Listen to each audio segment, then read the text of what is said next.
My name is Mustafa Omar Imam. I am an associate professor of medical biochemistry with Usman Danfodio University, Sokoto. I am one of those that were abducted by Boko Haram on the 28th of March.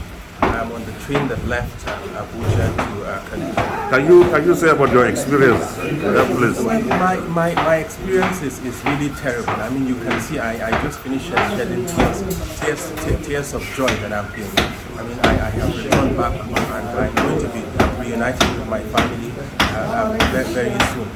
Now, quite frankly, it's not the experience I've been through in the last 4 months is not something I would like even my enemy to go through, because I mean there was barely food for people to eat. We were hungry for the last three and a half months.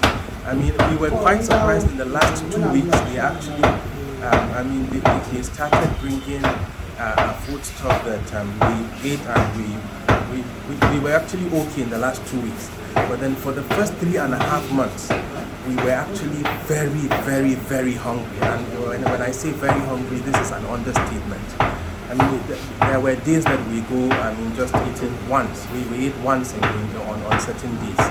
And just imagine there are children that are barely 1 year. I mean, a child that is barely 1 year old and a 90-year-old person feeding once a day.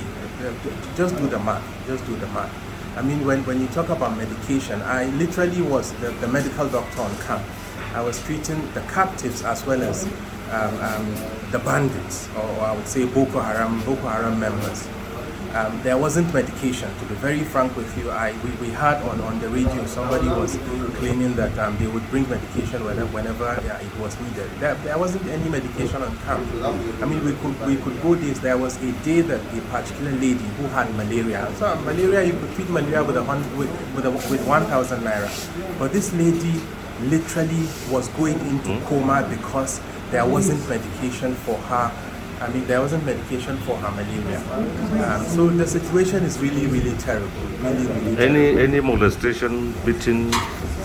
Well, I personally did not experience any molestation, but then some women on camp claimed that there were attempts at molestation.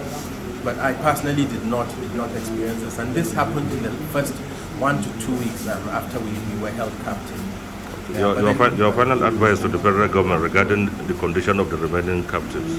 Well, I would like to call on the government to do whatever is necessary to rescue these people, because these people are in a very terrible situation, very terrible.